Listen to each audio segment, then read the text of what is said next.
دوسری روایت میں جو آگے بیان کی ہے عبداللہ بن مبارک نے، اس سے اگلا منظر یہ کہ جب روح نکل گئی تو کیا ہوگا؟ روح نکلنے کے بعد کہتے ہیں کہ جب مومن کا انتقال ہوتا ہے تو تنادت بقاع الارض، تو زمین کے مختلف حصے وہ آواز لگاتے ہیں، وہ زمین کے مختلف حصے پکارتے ہیں. کیا پکارتے ہیں؟ کہ مات عبداللہ المؤمن، اللہ کا مومن بندہ آج انتقال کر گیا، مر گیا. اور اس کے اوپر آسمان و زمین روتے ہیں. تو باری تعالیٰ ان سے پوچھتے ہیں، زمین کے اور آسمان کے ان حصوں سے جو ان پر رو رہے ہیں، کہ ما یبکیکما علی عبدی، میرے بندے پر کیوں رو رہے ہو؟ تو وہ کہتے ہیں کہ یا ربنا لم یمشی علی ناحیۃ منا قط الا وهو یذکر، کہ پروردگار یہ بندہ جو اس وقت اٹھا ہے اس کا ہم پر یہ احسان ہے کہ ہمارے یعنی زمین کے جس کسی حصے سے کبھی یہ گزرتا تھا تو اللہ آپ کا ذکر کرتے ہوئے گزرتا، آپ کو یاد کرتا ہوا گزرتا تھا. تو اس نے ہمیں آپ کے ذکر سے آباد کیا، اس نے ہمیں آپ کے ذکر سے زینت بخشی، اس کا ہم پر یہ احسان ہے. اس لیے آج جب یہ جا رہا ہے اس دنیا سے تو ہم اس لیے رو رہے ہیں کہ اے اللہ ہم کو یہ زینت بخشنے والا اور ہم کو آپ کے ذکر سے آباد کرنے والا رخصت ہو. آسمان و زمین اس کے اوپر ہوتے. آگے فرمایا کہ جب مرنے کے بعد مومن کو جنازے میں اٹھا کر لے جایا جاتا ہے، جنازہ میں رکھ دیا گیا اور لوگ اٹھا کر لے جا رہے ہیں کندھا بدل بدل کر. تو حدیث میں اس جگہ یہ فرمایا گیا ہے کہ وہ بندہ جس کو جنازے پر اٹھا کر لے جا رہے ہیں وہ اپنے اٹھانے والوں سے یہ کہتا ہے. کس طرح کہتا ہے؟ زبان حال سے کہتا ہے یا حقیقتاً اللہ تبارک و تعالیٰ اس کو کوئی زبان عطا فرماتے ہیں، اسے کہتا ہے اللہ ہی بہتر جانتا.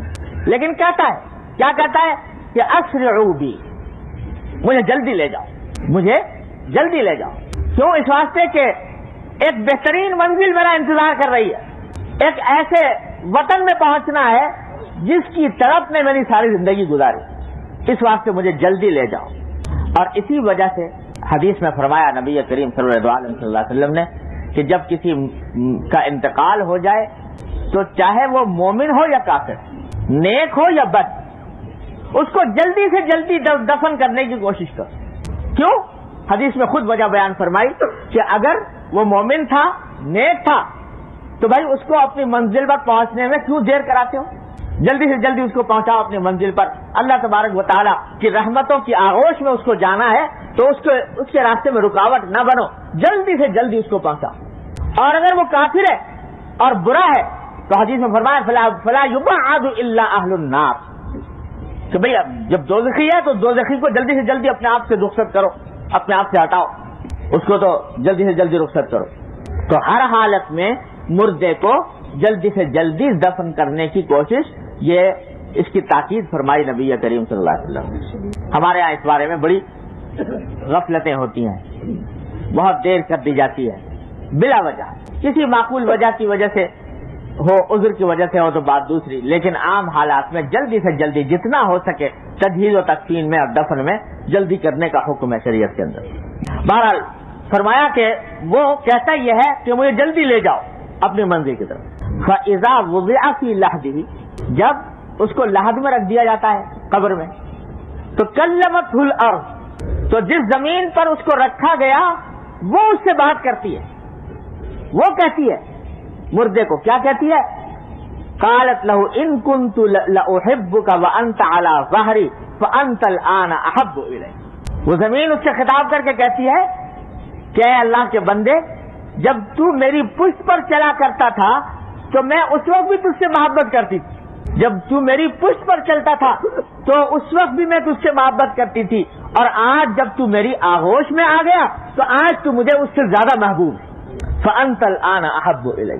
اور اس کے برعکس الیاذ باللہ کہتے ہیں جب کافر کو اٹھا کر لے جایا جاتا ہے جنازے میں تو وہ یہ کہتا ہے کہ ارجعوا بی، مجھے واپس لے جاؤ، مجھے واپس لے جاؤ، میں وہاں جانا نہیں چاہتا.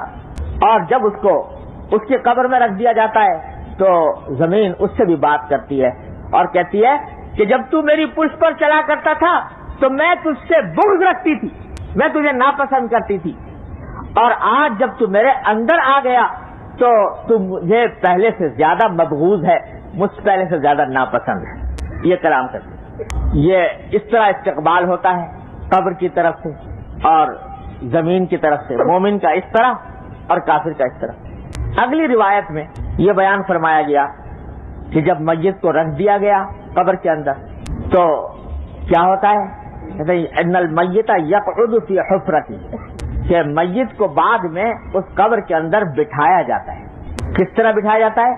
وہو یسمع وخط مشیعی، بٹھایا جاتا ہے اور جو لوگ اس کو دفن کرنے کے لیے آئے تھے ان کے واپس جانے کے قدموں کی آہٹ وہ سنتا ہے کہ یہ لوگ مجھے پہنچانے آئے تھے، دفن کر گئے اور اب مجھے تنہا اس گڑھے میں چھوڑ کر جا رہے ہیں، اس کی آواز اس کو سنائی جاتی ہے، اس کو آواز وہ سنتا ہے۔ جنت کی ٹھنڈی ہوائیں اس کو ملتی ہیں اور کھڑکی کھول دی جاتی ہے جنت کی، اور اللہ تعالیٰ فرماتے ہیں کہ نم کنومۃ العروس، اب سو جاؤ، ایسے سو جاؤ جیسے کہ ایک دلہن سوتی ہے، اور اس طرح سو کر تمہیں کوئی نہیں اٹھائے گا سوائے اس کے جس سے تمہیں بہت زیادہ جو تمہیں پسند ہوگا، یعنی آخرت میں اللہ تبارک و تعالیٰ جب تمہیں اٹھائیں گے جنت کے لیے، جنت میں لے جانے کے لیے، اس وقت تک تمہارے اوپر ایک حسین اور خوشگوار اور میٹھی نیند تمہیں عطا کر دی جاتی ہے، نم کنومۃ العروس۔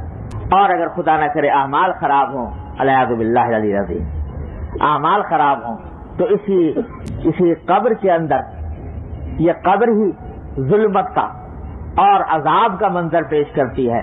اس میں خدا جانے عذاب کی کیسی کیسی قسمیں اللہ تبارک و تعالی نے پیدا فرمائی ہوئی ہیں۔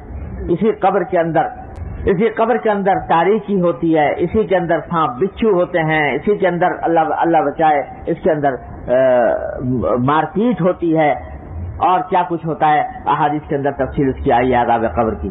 اللہ تعالیٰ اپنی رحمت سے، اپنے فضل و کرم سے ہم سب کو اس عذاب قبر سے بھی اور عذاب حشر سے بھی، عذاب دوزخ سے بھی اپنی رحمت سے نجات عطا فرمائے۔ میرے والد ماجد صلی اللہ تعالیٰ سے فرمایا کرتے تھے، بعض لوگ کہتے ہیں نا کہ بھائی ابھی تو حساب و کتاب ہوا نہیں، آخرت میں جا کے قیامت کے بعد حساب و کتاب ہوگا، اس کے بعد جنت جہنم کے فیصلے ہوں گے، تو یہاں ابھی قبر سے کیسے عذاب اور ثواب شروع ہو گیا؟ عذاب ثواب جو ہے وہ تو اس وقت ہونا چاہیے جب حساب کتاب پورا ہو جائے۔ حساب کتاب ہوگا آخرت میں جب حشر، میدان حشر ہوگا، میدان حشر کے بعد حساب و کتاب ہوا کرے گا۔ تو میرے والد ماجد قصر اللہ تعالیٰ سے اللہ تعالیٰ ان کے درجات بلند فرمایا کرتے ہیں بھائی یہ جو عالم برزخ ہے۔ السلام علیکم جی دوستو، آپ نے دیکھا اور سنا شیخ مفتی تقی عثمانی صاحب حفظہ اللہ کو کہ شیخ مفتی تقی عثمانی صاحب حفظہ اللہ کیا بیان فرما رہے تھے۔